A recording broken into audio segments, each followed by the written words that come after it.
ஜெபிப்போம். நல்ல பிதாவே, உம்மை துதிக்கிறோம் அப்பா. எதற்குமே தகுதி இல்லாத எங்களை உம்முடைய சன்னதியை கூட்டி சேர்த்த தயவுக்காக உம ஸ்தோத்திரம் கர்த்தாவே. இயேசுவே, மட்டும் நீர் எங்களை நடத்தி வந்த எல்லா கிருபைகளுக்காக உம ஸ்தோத்திரம் அப்பா. இனிமேலும் நீரே நடத்த போகிற கிருபைகளுக்காக உம ஸ்தோத்திரம் கர்த்தாவே. இயேசுவே, இந்த குடும்பத்தை நீரே ஆசீர்வதிக்கணுமே, உம்முடைய வருகைக்கு நீரே ஆயத்தப்படுத்தணுமே கர்த்தாவே. இயேசுவே, வந்த ஒவ்வொருவரையும் நீர் ஆசீர்வதியும். உம்முடைய நாமம் மாத்திரம் மகிமைப்படட்டும். இயேசுவின் நாமத்தினால் ஜெபங்கேலும் ஜீவனுள்ள நல்ல பிதாவே, ஆமென். ஆவிக்குரிய பரதேசி என்கிற தலைப்புல பார்த்தோம். அடுத்ததாக நாம் கிறிஸ்துவோடு கூட வாசம் பண்ணக்கூடிய பரதேசி. ஆறாவது பரதேசி, நாம் கிறிஸ்துவோடு கூட வாசம் பண்ணக்கூடிய பரதேசி.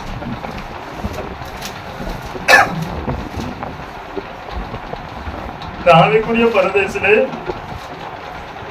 நாம் தேவ சாயலும் தேவ ரூபத்தையும் உடையவர்களாய் மாறி சபை எடுத்துக்கொள்ளப்பட்ட பிறகு 7 வருடம் உபத்திரவ காலம் வரும்.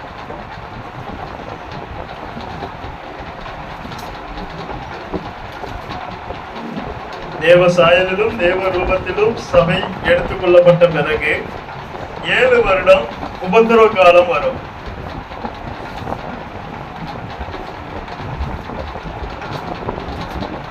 அதுக்கு நாம என்ன செய்யணும்னா, லூக்கா எழுதின சுவிசேஷம் 21ஆம் அதிகாரம் 36வது வசனம் வாசிங்க. லூக்கா எழுதின சுவிசேஷம் 21ஆம் அதிகாரம் 36வது வசனம்.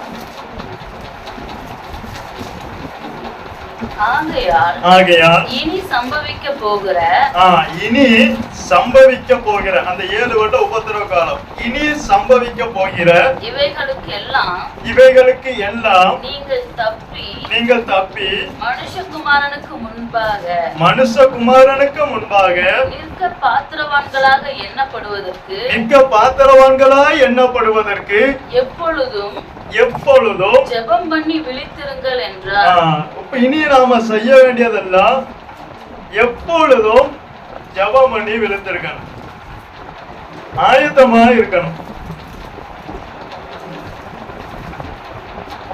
அதாவது நீங்க மத்தேயு எழுதின சுவிசேஷம் 24ஆம் அதிகாரம் அதுல 36ஆம் வசனத்தை வாசிங்க. மத்தேயு எழுதின சுவிசேஷம் 24ஆம் அதிகாரம் 36ஆம் வசனம் வாசிங்க. அந்த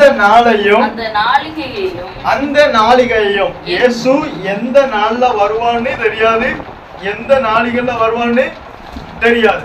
அந்த நாளையும் அந்த நாளிகையையும் என் பிதா ஒருவர் தவிர மற்றொருவனும் அறியார், பரலோகத்தில்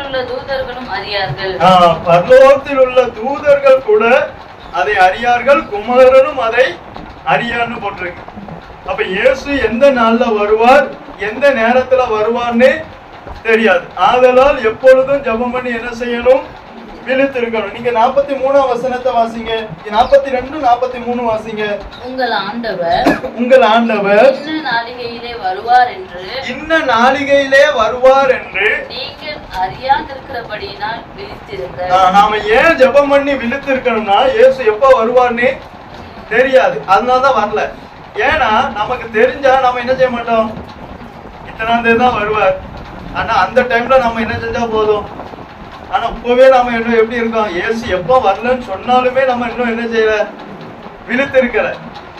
அப்ப இயேசு எப்ப வருவான்னு சொன்னா நம்ம விழித்திருப்போமா? இயேசு எப்ப வாரான்னு தெரியாது. ஆண்டவர் இன்ன நாளிகையில் வருவார் என்று நீங்கள் அறியாது இருக்கிறபடியினால் விழித்திருங்கள். அடுத்து வாசிங்க. திருடன் இன்ன ஜாமத்தில் வருவான் என்று வீட்டெஜமான் அறிந்திருந்தால் அவன் விழித்திருந்து தன் வீட்டை கண்ணமிட ஒட்டான் என்று அறிவீர்கள். நீங்கள் நினையாத நாளிகையிலே மனுஷகுமாரன் வருவார். ஆதலால் நீங்களும் ஆயத்தமாயிருங்கள். அப்ப இயேசு எப்போ வருவார்னு தெரியாது. நம்ம என்ன செய்யணும், அங்க போவோம், ஒரு வண்டி பஸ் வருது, அந்த பஸ் இத்தனை மணிக்கு வரும்னு நம்ம முன்னே என்ன செய்வோம், கிளம்பி ஆயத்தமா இருப்போம். அது லேட் ஆனாலும் நம்ம எப்படி இருப்போம், எப்படியும் வந்துடும் அப்படின்னு என்ன செய்வோம்? ஆயத்தமா இருப்போம். இதே போலதான் எப்போது என்ன செய்யணும்? எப்போது என்ன செய்யணும்? ஆயத்தமா இருக்க. இயேசு ஆனா கண்டிப்பா என்ன செய்வார்? வருவார். வருவார் என்று சொன்னவர் இன்னும் கொஞ்ச காலத்திலே வருவார். அவர் தாமதம் பண்ண மாட்டார். அந்த வருகைக்கு சபை எடுத்துக்கொள்ளப்பட்ட பிறகு 7 வருடம் உபத்திரவ காலம் வரும். இந்த 7 வருடத்துல 3 வருடம் உபத்திரவ காலமும் 3 வருடம் மகா உபத்திரவ காலமும் நடைபெறும்.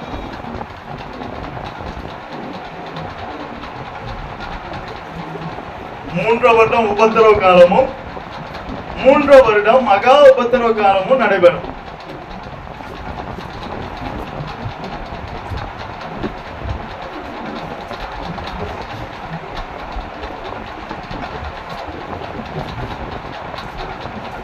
இந்த உபத்திரவ காலம் முடிஞ்சு இயேசு பகிரங்கமாய் வருவார்.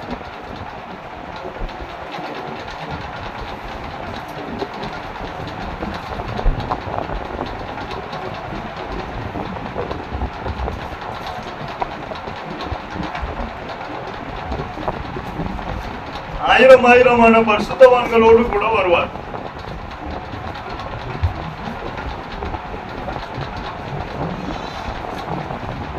அப்போது இயேசு கிறிஸ்துவுக்கும் அந்தி கிறிஸ்துவாகிய சாத்தானுக்கும் யுத்தம் நடக்கும். அதுக்கு பேர் தான் அர்மேகதான் யுத்தம். அது நம்ம வெளிப்படுத்தல பார்ப்போம். வெளிப்படுத்தல் படிக்கும் போது பார்க்கலாம். அந்த யுத்தத்திலே சாத்தான் கட்டி வைக்கப்படுவான். ஒரு 1000 வருடம் சாத்தான் கட்டி வைக்கப்படுவான்.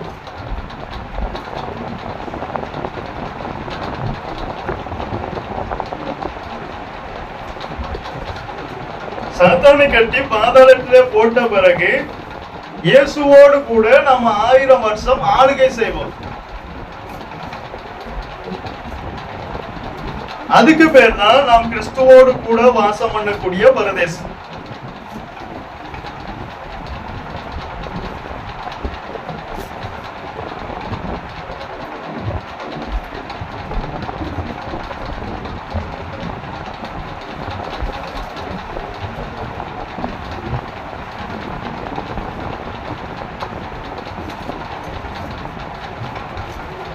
அதுக்கு முன்பு நாம சபை எடுத்துக்கொள்ளப்படும்.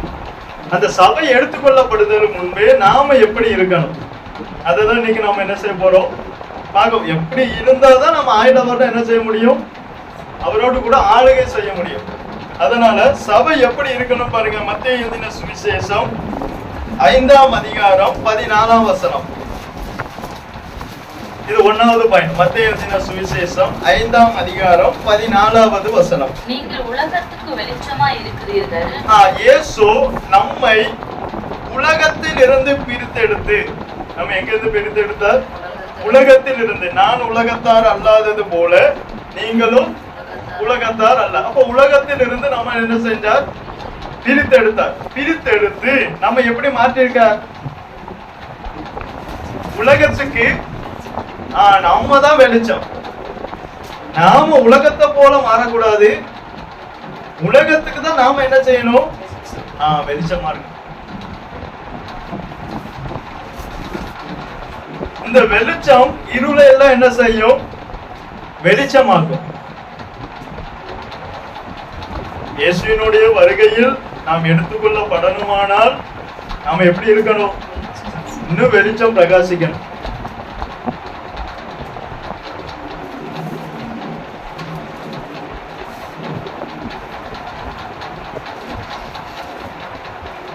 நம் மூலம் மற்றவர்களும் வெளிச்சமாய் மாறணும்.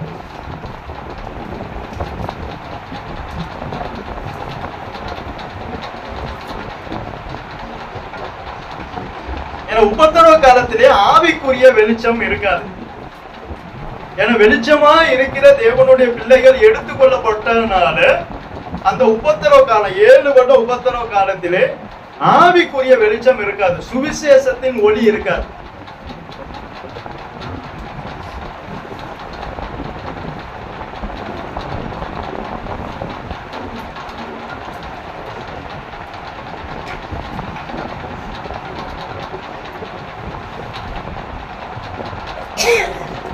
நாம் எந்த வெளிச்சமா இருக்க வேண்டுமானால் இயேசு கிறிஸ்து என்ன சொன்னார்? நான் உலகத்துக்கு ஒளியாய் இருக்கிறேன். இயேசு கிறிஸ்து யாரு? உலகத்துக்கு ஒளி. நாம யாரு? அப்ப அந்த ஒளியிலிருந்து வந்த வெளிச்சமா தான் நாம இருக்கணும். அப்ப நம்ம மூலம் யார் வெளிப்படணும்?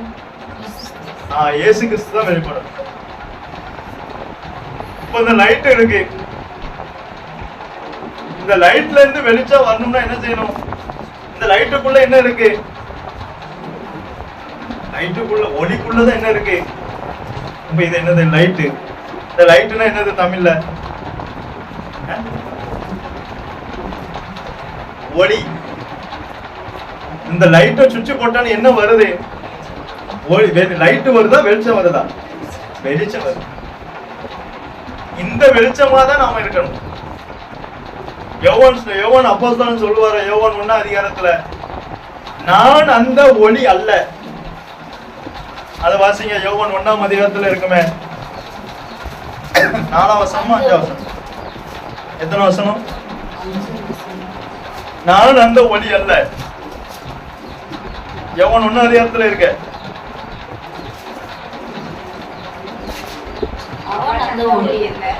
அவன் அந்த ஒளி அல்ல. அந்த ஒளியை குறித்து அதுதான் நம்ம வேலை. நாம அந்த ஒளி அல்ல, ஆனா அந்த ஒளியில் இருந்து வந்த வெளிச்சமா இருக்கணும். அந்த சுவிசேஷத்தின் ஒளிய நாம மத்தவங்க உள்ளத்துல என்ன செய்யணும்? பிரகாசிக்க பண்ணணும். அதுதான் நம்ம வேலை. நாம அப்ப எப்படி இருக்கணும்? வெளிச்சமா இருக்கணும். நம்மளை கத்த உலகத்துக்கு வெளிச்சமாய் மாத்திருக்க. இந்த வெளிச்சம் இருளாகாதபடிக்கு காத்துக்கொள்ள வேண்டியது நம்முடைய வேலை. லூக்கா 11 அதிகாரம் 35 வசனத்தை வாசிங்க. நான் எப்படி விழித்திருக்கணும்னு சொல்லிட்டு இருக்கேன். லூக்கா 11 அதிகாரம் 35 வசனத்தை வாசிங்க. ஆகையால் அப்ப நம்மள வெளிச்சமா மாத்திருக்க. நமக்குள்ள என்ன இருக்கு? வெளிச்சம் இருக்கு. இந்த வெளிச்சம் இருள் ஆகாதபடிக்கு எச்சரிக்கையா இருக்கு. இது உலக கவலையும் ஐஸ்வர்யத்தின் மயக்கமும் உள்ள வரும். இது இந்த வெளிச்சத்தை இருளா மாத்தும். இதுக்கு நாம இடம் கொடுக்காம அதை என்ன செய்யணும்? என்ன செய்யணும்? எச்சரிக்கையா இருக்கும். ஆயத்தப்பட வேண்டியது நம்ம கையில தான் இருக்கு. கர்த்தர் நம்மள ஆயத்தப்படுத்திட்டார். ரத்தத்தை செஞ்சு ஆயத்தப்படுத்திட்டார். வெளிச்சமா மாத்திட்டார். அப்ப நாம எப்படி இருக்கணும்? வெளிச்சமா இருக்கணும். எந்த ஒளியிலிருந்து? இயேசு கிறிஸ்து என்கிற ஒளியிலிருந்து வந்த வெளிச்சமா இருக்கணும். நீங்க இன்னொரு வசனம் வாசிங்க. 2 கொரிந்தியர் 11:14 வாசிங்க. 2 கொரிந்தியர் 11 அதிகாரம் 14 வசனம். அது ஆச்சரியமல்ல, சாத்தானும் ஒளியின் தூதனுடைய வேஷத்தை தரித்துக் கொள்வானே. அது ஆச்சரியம் அல்ல. ஏன்னா சாத்தானும் ஒளியின் தூதனுடைய வேஷத்தை. அப்ப நாம எந்த ஒளியிலிருந்து வந்த வெளிச்சமா இருக்கணுங்கிறது முக்கியம். உபதேசம் ரொம்ப முக்கியம். இது ஒளியின் தூதனுடைய வேஷத்திலிருந்து வந்த உபதேசமா, இல்ல அந்த ஒளியிலிருந்து வந்த உபதேசமாங்கிறது ரொம்ப முக்கியம். சாத்தானும் ஒளியின் தூதனுடைய வேஷத்தை தரித்துக் கொள்வானே. 2 ஒளி இருக்கு. நானே மெய்யான ஒளி, இயேசு மெய்யான ஒளி. இவர் என்னது? ஒளியின் தூதனுடைய வேஷத்தை தரித்துக் கொள்வார். இதான் சாத்தான். அப்ப இந்த ஒளியிலிருந்து வந்த வெளிச்சமா நாம இருக்கக்கூடாது. நீங்க லூக்கா 11 அதிகாரம் 33 வசனத்தை வாசிங்க.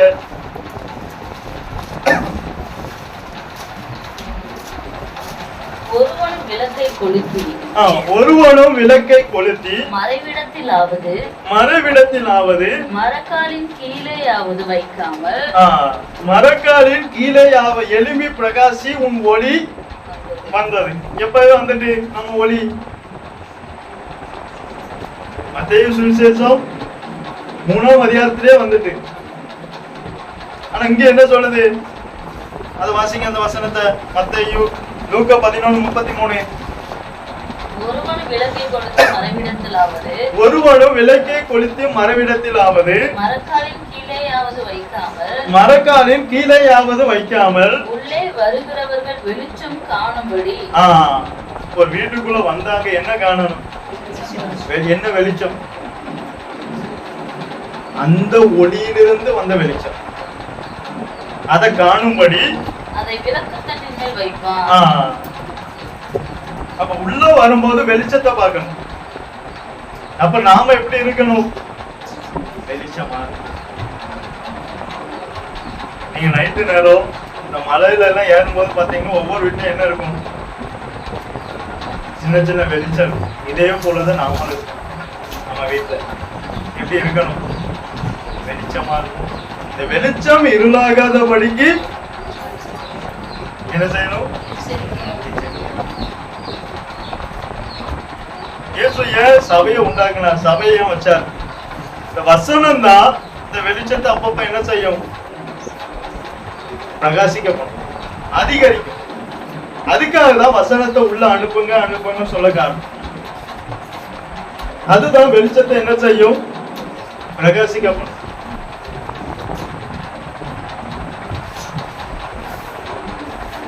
இதுதான் நம்மளை எழும்பி பிரகாசிக்கப்படும் வசனம். அப்ப நம்ம ஒண்ணு எப்படி இருக்கணும்? இந்த உலகத்துக்கு வெளிச்சமா இருக்கு. எதுவரை அணையக்கூடாது? இது இயேசு கிறிஸ்து வருக வர இந்த வெளிச்சம் மங்கி எரிகிற திரியை அணையாமலும் நெறிந்த நாளிலே முடியாமலும் இருக்கிறார். எதுக்கு? அது எப்படியாவது என்ன செய்யும்? எழும்பிராதா? அந்த வெளிச்சம் எப்படியா கூட கொஞ்சம் எரிஞ்சிடாதான்னு பார்க்க. அதுக்காக தான் இந்த கிருபையின் காலம். அதுக்காக தான் இந்த கிருபையின் காலத்தை கர்த்தர் என்ன செஞ்சிருக்கார்? கொடுத்திருக்கார். நாம இயேசு கிறிஸ்துவ மாத்திரமே வெளிப்படுத்த, சுவிசேஷத்தின் ஒளிதான் நம்ம மூலம் பிரகாசிக்க. அப்ப நாம ஒண்ணு எப்படி இருக்கணும்? இயேசு கிறிஸ்துவுக்கு வெளிச்சமா இருக்கணும். சபை எடுத்துக்கொள்ளப்படுவதற்கு முன்பே நாம இருக்க வேண்டியது ஒண்ணு என்னது? வெளிச்சமா இருக்கணும். 2 பாருங்க, மத்தேயு எழுதின சுவிசேஷம் 5ஆம் அதிகாரம் 13வது வசனம். 2 நீங்கள் பூமிக்கு ஒண்ணு உலகத்துக்கு வெளிச்சமா இருக்கணும், 2 பூமிக்கு உப்பா இருக்கணும். உப்பா இருக்கிறீர்கள். உப்பானது சாரமற்று போனால் எதினால் சாரமாக்கப்படும். அப்ப உப்பாய் நாம இருக்கணும். உப்புனா வசனம். நமக்குள்ள வசனம் எப்பொழுதும் இருக்கணும். இந்த வசனத்தினுடைய சார் இருக்கணும். வசனத்தினுடைய தியானம் இருக்கணும்.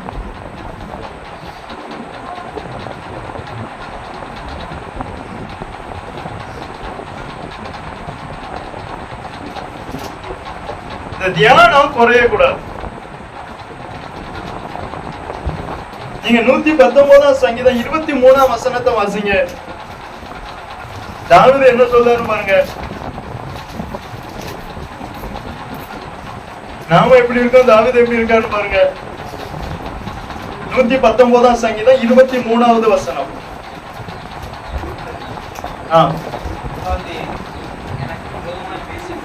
கொஞ்சம் சத்தம் வாசிக்க. பிரபுக்களும் உட்கார்ந்து பிரபுக்களும் உட்கார்ந்து எனக்கு விரோதமா என்ன செய்கிறாங்க? பேசிக்கொண்டு இருக்கிறார்கள். உமது அடியேனோ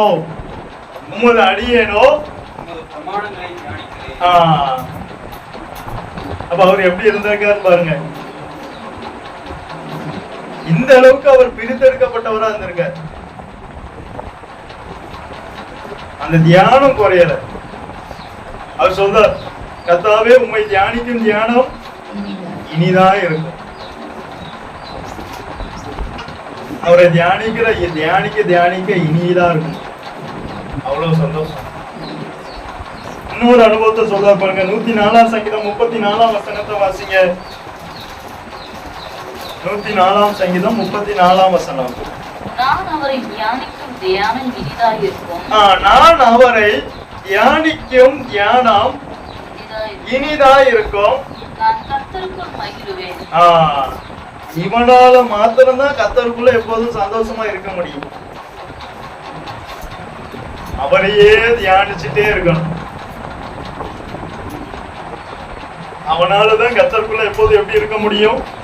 சந்தோஷமா இருக்க முடியும். கர்த்தருக்குள் மகிழ்ச்சியா இருப்பதே உங்களுடைய பலன். நம்முடைய பலன் என்னது? கர்த்தருக்குள்ள மகிழ்ச்சியா இருப்பது. நீங்க மத்தேயு எழுதின சுவிசேஷம் மல்கியா தீர்க்கதரிசன புஸ்தகம் 3ஆம் அதிகாரம் 16வது வசனத்தை வாசிங்க.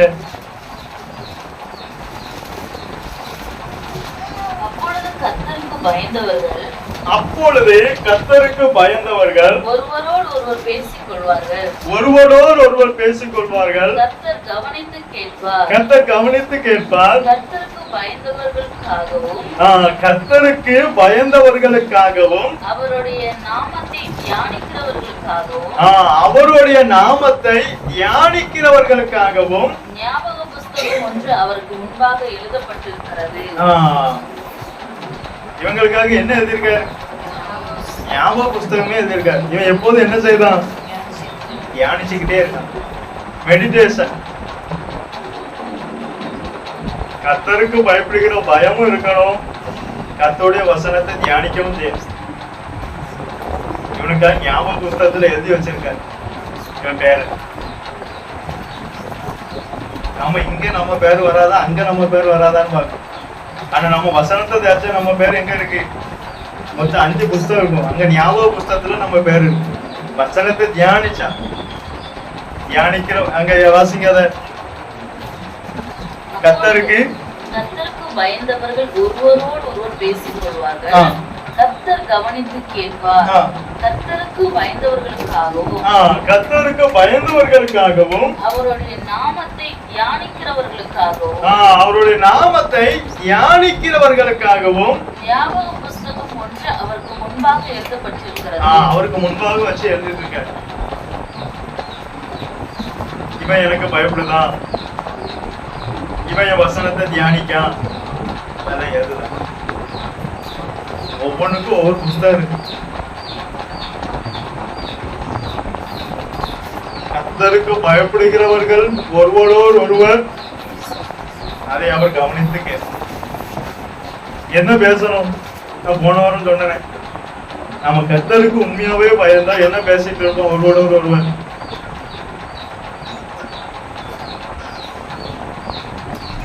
எம்மாவூர் சீசர்கள் இயேசுவோடு கூட போனாங்க. என்ன பேசினாங்க? லூக்கா எழுதின சுவிசேஷம் 24ஆம் அதிகாரத்தை எடுங்க.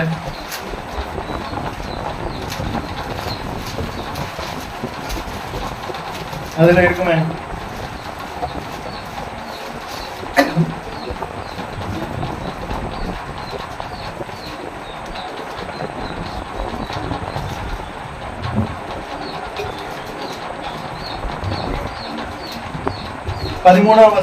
பதினாலாம் வசனம் முதல் வாசிங்க. போகையில் இந்த வர்த்தமானங்கள் யாவையும் குறித்து, எதை குறித்துனா இயேசு உயிரோடு உயிர்த்தெழுந்ததை குறித்து பேசிட்டு போறாங்க. இந்த வர்த்தமானங்கள் யாவையும் குறித்து அவர்கள் ஒருவரோடு ஒருவர் பேசிக் கொண்டார்கள். இப்படி அவர்கள் பேசி சம்பாசித்துக் கொண்டிருக்கையில் இயேசு தாமே சேர்ந்து அவர்களுடனே கூட நடந்து போனார். இயேசு கூட இருக்கார். அப்ப 2 பேர் சேர்ந்து போகும்போது என்ன பேசிட்டு போனோம்? நாளைக்கு எங்க போலாம், நாளைக்கு என்ன குழம்பு, அது இல்ல. என்ன பேசணும்?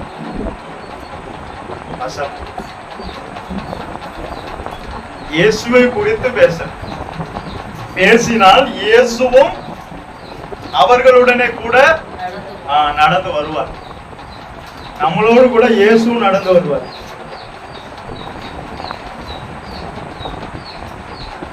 அப்ப இயேசுவினுடைய வசனத்தை அதிகமா என்ன செய்யணும்? அதான் உப்பு. உப்பு தான் வசனம். இந்த வசனம் அதிகமா என்ன செய்யணும்? தியானிக்கணும். இது ரெண்டாவது. ஒண்ணு உலகத்துக்கு வெளிச்சமா இருக்கணும், ரெண்டு பூமிக்கு உப்புனா என்னது? வசனம். அடுத்து வாசிங்க. லூக்கா எழுதின சுவிசேஷம் 10ஆம் அதிகாரம் 3ஆம் வசனத்தை வாசிங்க.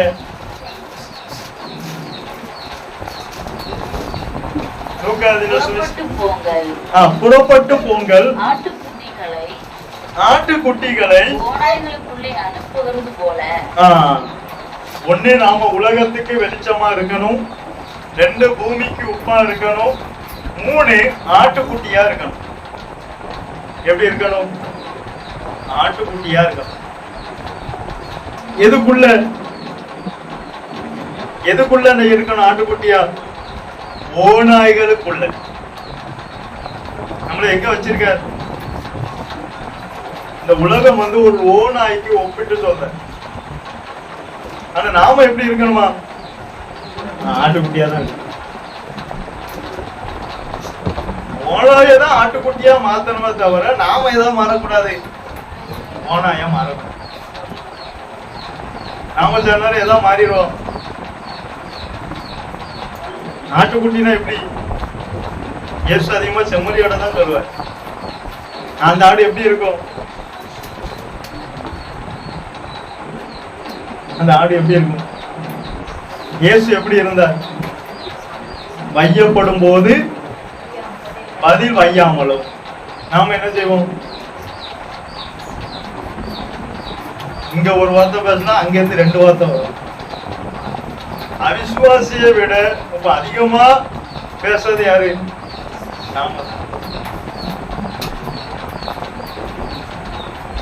அவர் வையப்படும் போது அவர் பதில் வையல, அவரையே வச்சிருக்காங்க, அவரையே கெட்ட வார்த்தை போட்டு ஏசிருக்காங்க.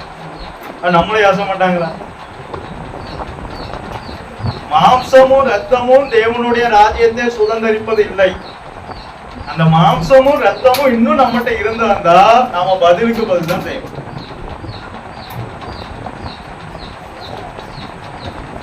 நான் சொல்ல புரியுதா? மாம்சமும் ரத்தமும் தேவனுடைய ராஜ்யத்தை சுதந்திரிக்க முடியாது. பேதுருட்ட சொல்வார், பேதுருவே நீ மெய்யாகவே தேவனுடைய குமாரனாகிய கிறிஸ்துனார். இயேசு என்ன சொன்னார்? இது உனக்கு மாம்சமும் ரத்தமும் வெளிப்படுத்தார். மாம்சமும் ரத்தமும் இங்க கிரியை செய்யும் போது அங்க கனெக்ஷன் இருக்காது. பரலோகத்துக்கும் நமக்கும் இந்த உலகத்துல இருக்கிற வரை இந்த மாம்சத்துக்கும் ரத்தத்துக்கும் நமக்கு கொஞ்சம் கேப் இருந்ததுன்னா பரலோகத்துக்கும் நமக்கும் கனெக்ஷன் இருக்குன்னு அர்த்தம்.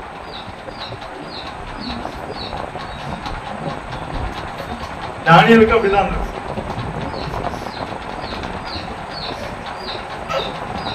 அப்ப நம்ம எப்படி இருக்கணும்?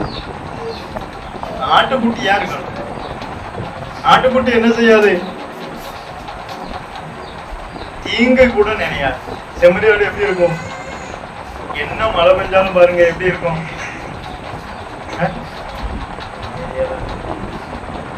என்ன பிரச்சனை வந்தாலும் அமைதியாக. யோபுக்கு எவ்வளவு பிரச்சனை வந்தது, எப்படி இருந்தார்? கர்த்தர் கொடுத்தார், கர்த்தர் எடுத்தார், கர்த்தருடைய நாமத்துக்கு ஸ்தோத்திரம் போயிட்டார். எவ்வளவு தூரம் ஆட்டுக்குட்டியா இருந்திருக்காரு.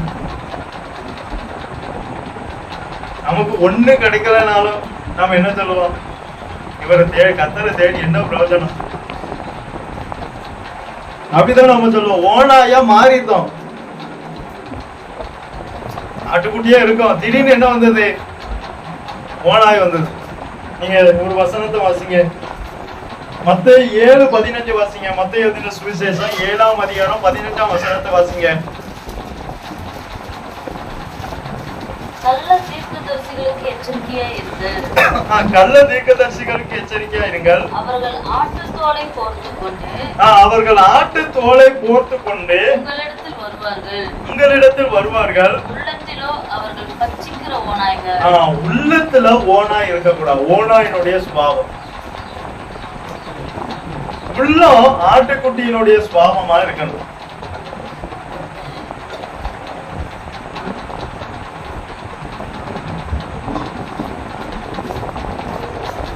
நாம யாரை பின்பற்றுறோம்? மெய்ப்பன். அந்த மெய்ப்பன் எப்படி இருந்தார்? ஆட்டுக்குட்டிய போலதான் இருந்தார். மெய்ப்பன் எப்படி இருந்தார்? நமக்கு மெய்ப்பன் யாரு? நானே நல்ல மெய்ப்பன். இயேசு எப்படி இருந்தார்? எப்படி இருந்தார்? சத்தமிடாது இருக்கிற ஒரு ஆட்டுக்குட்டிய போல இருந்தார். அவரைதான் நாம பின்பற்றுறோம். அப்ப ஆடினுடைய 2 குவாலிபிகேஷன் என்னது? ஒண்ணு மெய்ப்பனை பின்பற்றுகிற ஆடு, இன்னொன்னு மெய்ப்பனுடைய சத்தத்தை அறிகிற ஆடு. அந்த 2 ஆடா இருக்கணும். ஒண்ணு மெய்ப்பனை பின்பற்றுகிற ஆடாவும் இருக்கணும், மெய்ப்பனுடைய சத்தத்தை அறிந்த ஆடாவும் இருக்கணும். இங்க யோவான் 10ஆம் அதிகாரம் 4ஆம் வசனத்துல இருக்க வாசிங்க. யோவான் எழுதின சுவிசேஷம் 10ஆம் அதிகாரம் 4ஆம் வசனம்.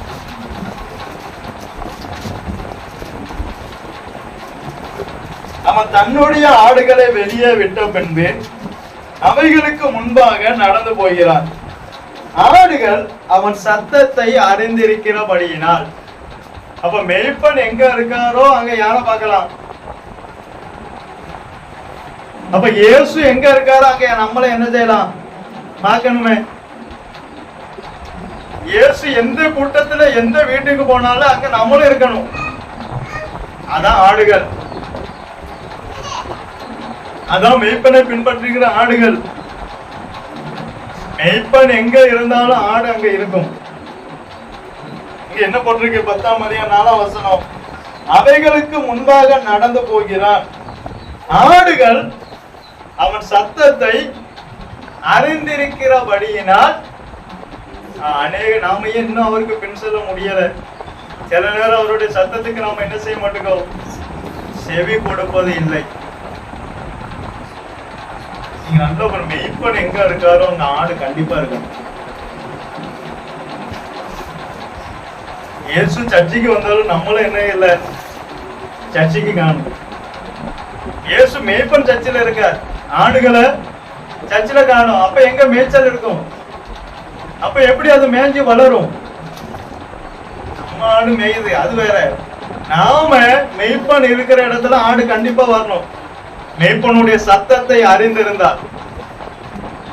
என் ஆடுகள் என் சத்தத்தை அறியும். இதாங்க ஆட்டுக்குட்டி. இதுதான் ஆட்டுக்குட்டி. மேய்ப்பன் எங்க இருக்காரோ அங்க ஆட்டுக்குட்டி இருக்கும். அவர் அந்த ஆட்டுக்குட்டிய புல்லுள்ள இடத்துல மேய்ப்பார். அமர்ந்த தண்ணீர் அண்டையில கொண்டு போவார். அந்த ஆடு யாருக்கு பின் சொல்லும்? மேய்ப்பன். அந்த ஆடுதான் இயேசுனுடைய கரத்துல இருக்கு. நீங்க அதே யோவான் 10ஆம் அதிகாரத்துல இருக்க அந்த வசனத்தை வாசிங்க.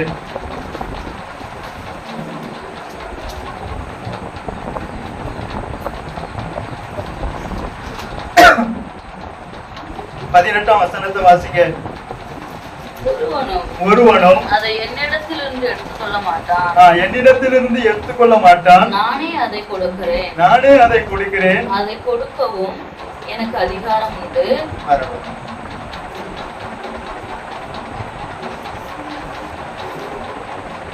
நீங்க 14ஆம் வசனத்தை வாசிங்க. 16. இந்த தொழுவத்தில் உள்ளவைகள் எல்லாம் அல்லாமல் வேறு ஆடுகளும் எனக்கு உண்டு. அவைகளையும் நான் கொண்டு வர வேண்டும். அவைகள் என் சத்தத்துக்கு செவி கொடுக்கும். அப்பொழுது ஒரே மந்தையும். அப்ப மேய்ப்பன் எங்க இருக்காரோ அங்க என்ன இருக்கும்? மந்தை இருக்கும். ஒரே மந்தையும் ஒரே மெய்ப்பனும் ஆகும். அப்ப மெய்ப்பன் எங்க இருக்காரோ அங்க நாமளும் என்ன செய்யணும்?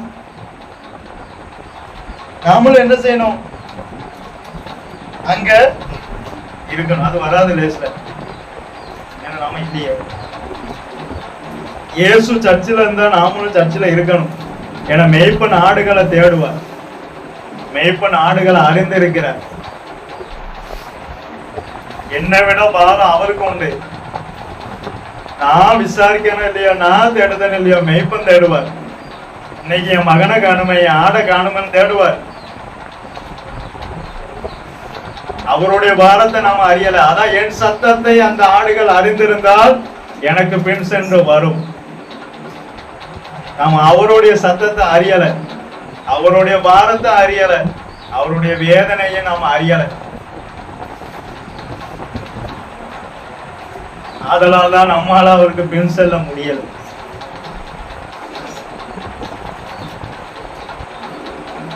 மெய்ப்பன் எங்க இருக்காரோ அங்க கண்டிப்பா ஆடுகளும் வரும். இந்த மெய்ப்பன் இல்ல, நானே ஆடுகளுக்காக ஈவனை கொடுத்த நல்ல மெய்ப்பன். அந்த மெய்ப்பன் இருக்கிற இடத்துல ஆடுகள் கண்டிப்பா வரும். அந்த மெய்ப்பன் எங்க இருப்பார்? எங்கோ 2 3 பேர் அவருடைய நாமத்தினால எங்க கூடினாலும் அங்க அந்த மெய்ப்பன் இருப்பார். நாம இருப்போமா? அவரோட ஆடுகளே 2 3 தான். அவருடைய சத்தத்தை அறிந்த ஆடுகள். அவருடைய நாமத்து நிமித்தம் நாம எங்க கூடினாலும், அது பாலைவனமோ வனாந்தரமோ எங்கேயோ ஆறோ குளமோ, ஆனா அவருடைய நாமத்தின் நிமித்தம் எங்கே 2 3 பேர் ஜெபிக்க கூடினாலும் அங்க அவர் இருப்பார்.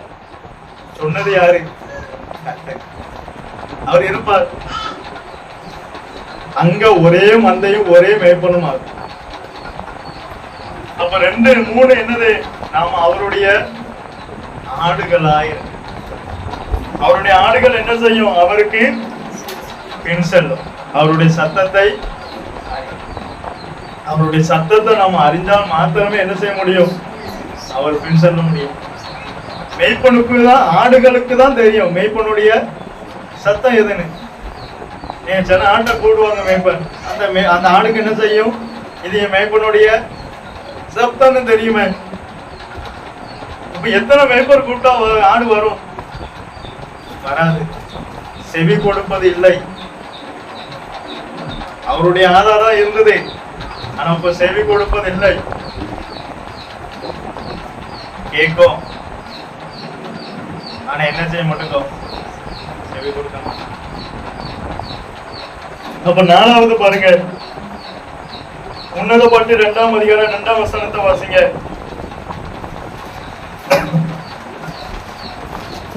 உன்னத பாட்டு புஸ்தகம் 2ஆம் அதிகாரம் 2ஆம் வசனத்தை வாசிங்க. முள்ளுகளுக்குள்ளே லீலி புஷ்பம் எப்படி இருக்கிறதோ அப்படியே. அப்போ 4வது நாம எப்படி இருக்கணும்? லீலி புஷ்பமா இருக்கணும். இந்த உலகத்தில் உள்ள பாடுகளுக்குள்ளேயும் நாம எப்படி இருக்கணும்?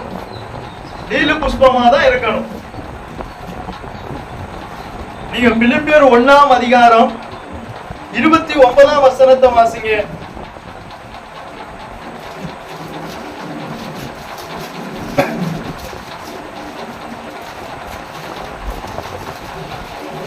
ஏனெனில் கிறிஸ்துவின் இடத்தில் அநேக நம்ம என்ன செய்தோம்? கிறிஸ்துவ விசுவாசிக்கும். ஆனா அதுக்கு மாத்திரம் அல்ல நம்மளை அழைச்சது, விசுவாசிக்கிறதுக்கு மாத்திரம் அல்ல. வாசிங்க, எடுத்தவங்க வாசிங்க. பிலிப்பியர் 1ஆம் அதிகாரம் 29ஆம் வசனம். ஏனெனில் கிறிஸ்துவின் இடத்தில் விசுவாசிக்கிறதற்கு மாத்திரம் அல்ல, அவர் நிமித்தமாக பாடுபடுகிறதற்கும். அப்ப அந்த பாடுகளின் மத்தியில் நம்ம எப்படி இருக்கணும்? டெய்லி புஷ்பமா இருக்கணும். ஐயா பெரிய ஐயா, எனக்கு ஐயா சொன்னது, பெரிய ஐயா சாப்பிடல ஒரு நாள், ஆனா வெளிய கையை கழுவுதாங்க. எப்படி? பசி சாப்பிடல, ஆனா வெளிய எப்படி இருக்காங்க? உள்ள பாடு இருக்கு, வெளிய லீலி புஷ்பம். யார் நிமித்தம்? அவர் நிமித்தமாக. சாப்பிட்ட கை கழுவுக்கும் சாப்பிடா கை கழுவுக்கும் என்ன இருக்கும்? அதை வச்சுதான் கண்டுபிடிச்சாங்க ஐயா. ஓஹோ, இவங்க சாப்பிடல.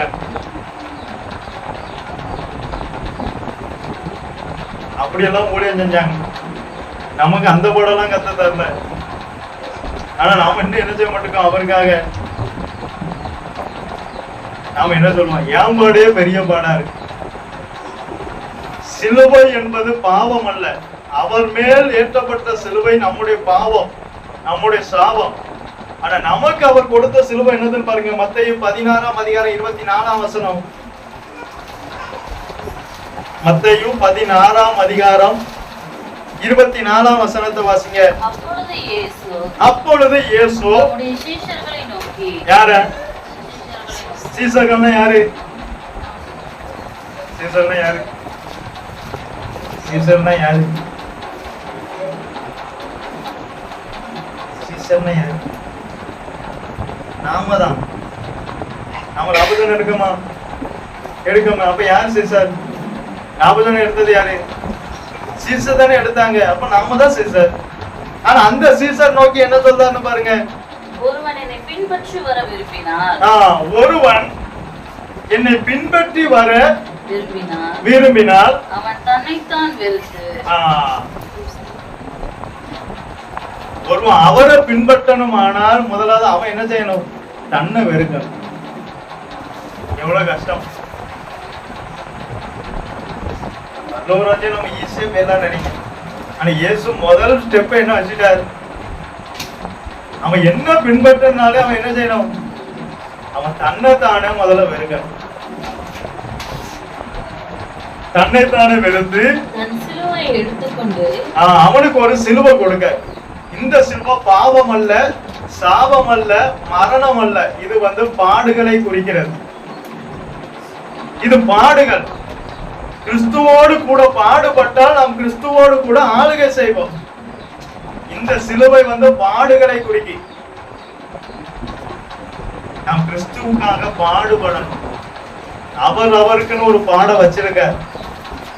நாம எல்லாரும் சுகமா எங்க பெற முடியாது, கண்டிப்பா பரலோகம் போக முடியாது. சுகமா பாடுகளை அனுபவிச்சாதான் நம்ம பரலோகம் போக முடியும். ஏன்னா நமக்கு விசுவாசிக்கிறதுக்கு மாத்திரம் அல்ல, அவர் நிமித்தமாக பாடுகளை அனுபவிப்பதற்கும் நமக்கு அருளப்பட்டிருக்கு.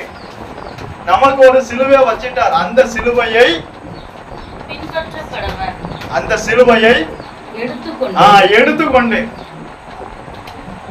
இன்னும் நாம அந்த சிலுவையை எடுத்திருக்கோமா?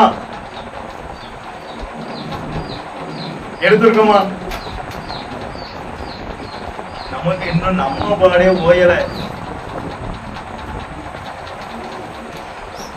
நம்ம குடும்பத்தை தந்தது கத்த, அது அவர் நடத்துவார். அந்த விசுவாசமே இன்னும் நமக்கு வரல. ஆனா சீசரை பார்த்து சொல்ற, நீங்க என்ன பின்பற்றி வரணும்னு நீங்க விரும்புனீங்கன்னா, இப்ப அநேகருக்கு என்ன இல்லை, விருப்பம் தான் இல்லை. சீசனா இருக்கும், ஆனா பின்பற்றணுங்கிற விருப்பம் இல்லை. அந்த சீசரை பார்த்தா சொல்றார், உங்களுக்கு என்ன பின்பற்றி வரணும்னு விரும்பினால் அந்த சிலுவையை எடுங்க. சிலுவை எடுத்துக்கொண்டு என்ன பின்பற்றி வாங்க. கம் வித் மீ, என்ன பின்பற்றி வாங்க.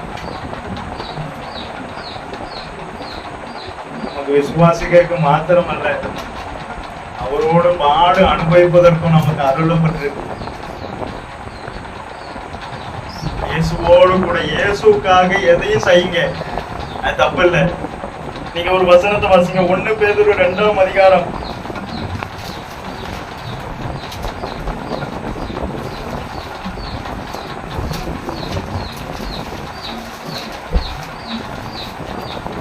20ஆம் வசனத்தை வாசிங்க.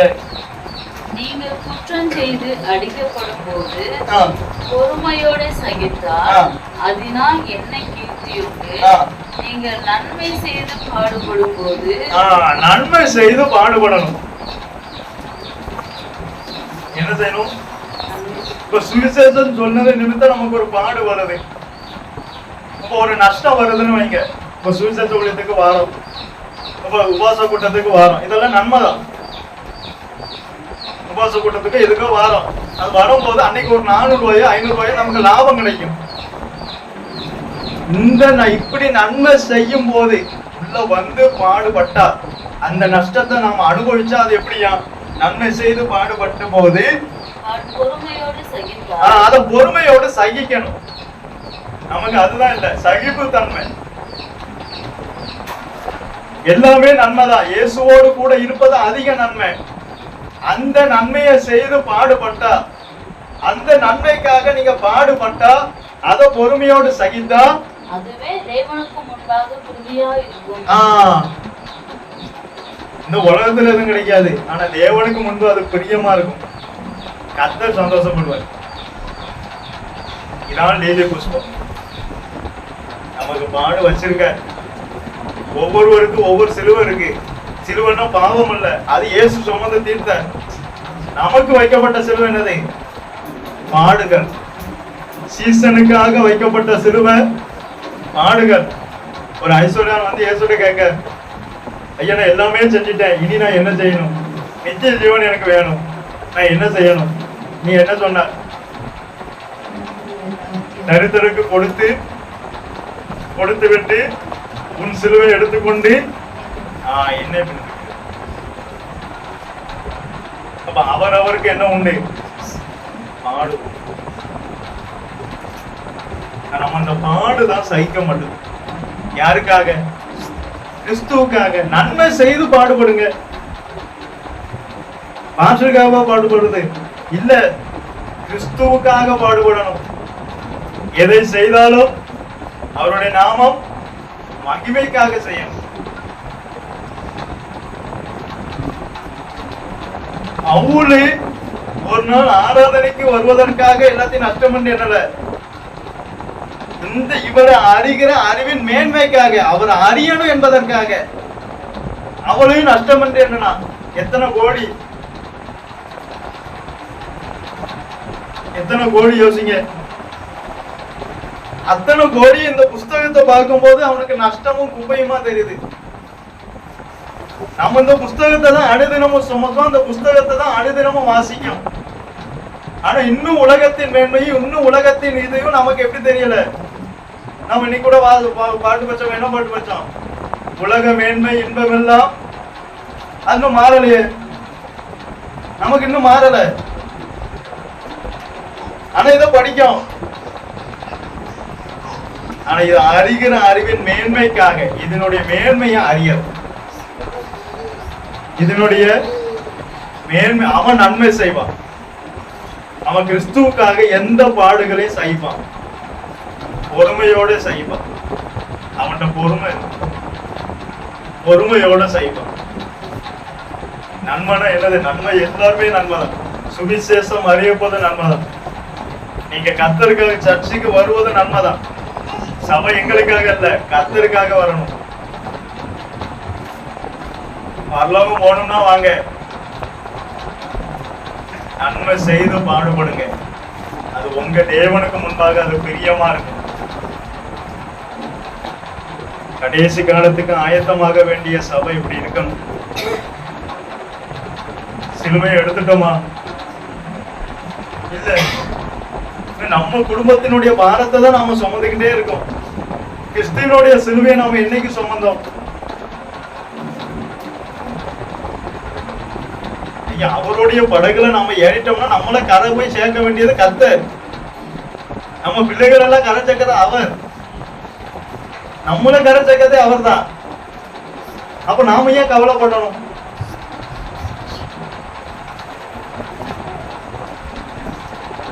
இன்னும் அவருடைய சிலுவையை நாம எடுக்கலையே. அவன்தான் சீசன்.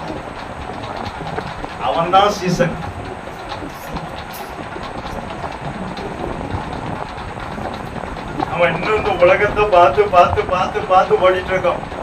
பகவம் போக கஷ்டம். அவன் என்ன சொல்லுவான், இவன் என்ன சொல்லுவான்?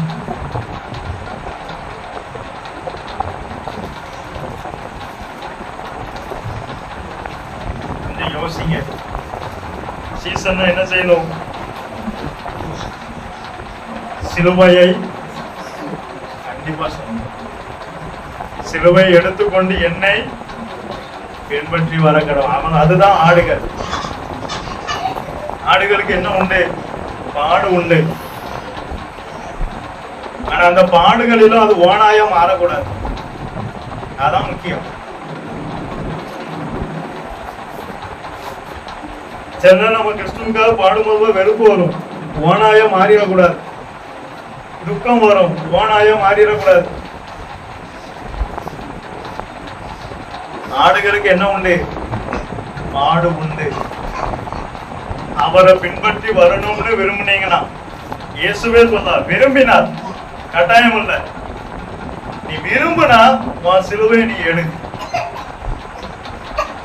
எடுத்துக்கொண்டு என்னை பின்பற்றி வா. இயேசுனுடைய உபதேசத்திலே ஸ்ட்ரிக்ட் தான் இருக்கு.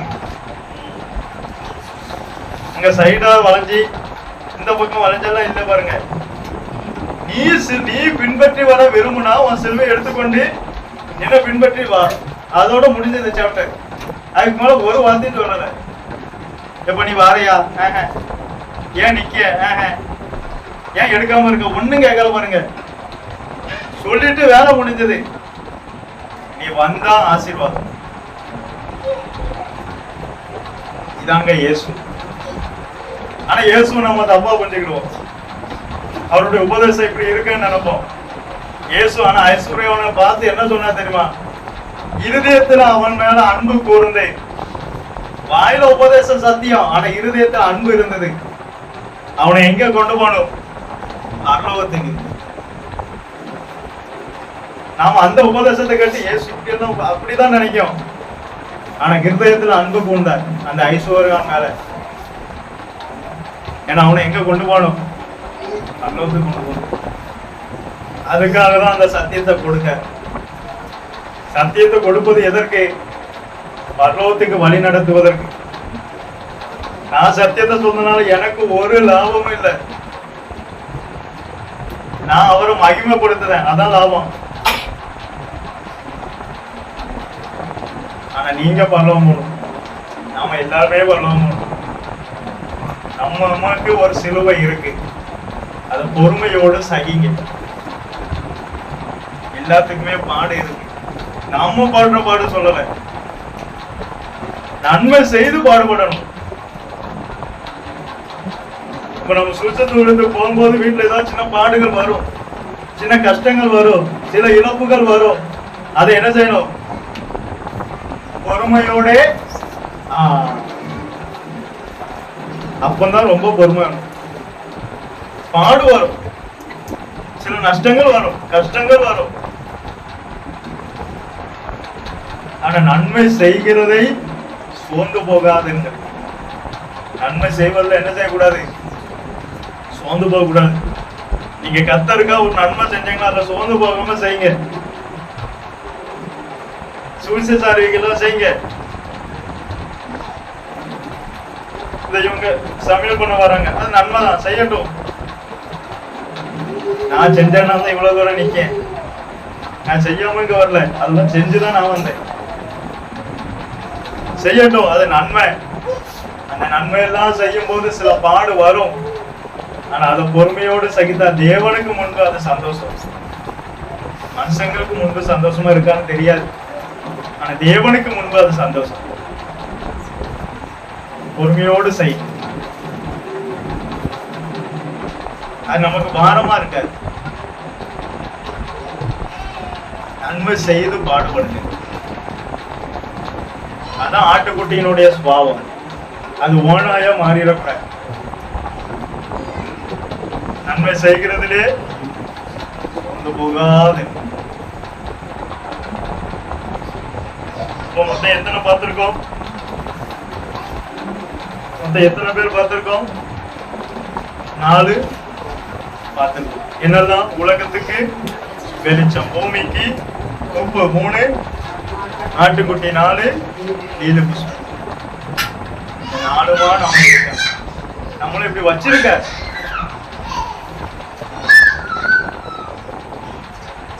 இதுதான் ஆயத்தம். இதுதான் ஆயத்தம். அவங்களுக்கு முன்பு ஒரு சிலுவை இருக்கு, அவங்களுக்கு முன்பு ஒரு பாடு இருக்கு. நான் அந்த ஊழியத்தை ஐயா கையில இருந்து வாங்கும் போது அதான் நான் பார்த்தேன் தரிசனம். ஒரு வயசானவர் ஒரு சுமையை தூக்கிட்டு போறார். அவர் ஒத்தையில தூக்கிட்டு போறார். சின்ன தருவாதான் இருக்கு. நான் இங்க நின்று பார்த்துட்டு இருக்கேன். இந்த வயசானவ இவ்வளவு கஷ்டப்பட்டு தூக்கிட்டு போறாரு. உடனே அவர் நின்னார். நான் கூட போல, அவர் நின்னார். திரும்பி பார்த்து எனக்கு கூப்பிட்டார். கிட்ட போனேன், ஒண்ணும் சொல்லல. அந்த சுமையை தூக்கி என் மேல வச்சேன். அதுக்கப்புறம் நான் அவரை காணல. எங்க போனாலும் தெரியாது, எனக்கு முன்ன போனாரோ பின்ன போனாரோ தெரியாது. அது பாடு, கிறிஸ்துவுக்குரிய பாடு. அந்த சுமையை நம்ம மேல வச்சிருக்கேன், அந்த சிலுவையை நம்ம மேல வச்சிருக்கேன். அதுக்கப்புறம் தான் நான் அந்த ஊழியத்தை எடுத்தேன். அதுக்கு முன்பு அந்த தரிசனம் வந்தது. அது நமக்கு பாடு, அதை நம்ம செய்ய பொறுமையோடு செய்ய சகித்தால் தேவனுக்கு முன்பு அது பிரியமாக. நல்ல பிதாவே, உம்மை துதிக்கிறோம் அப்பா.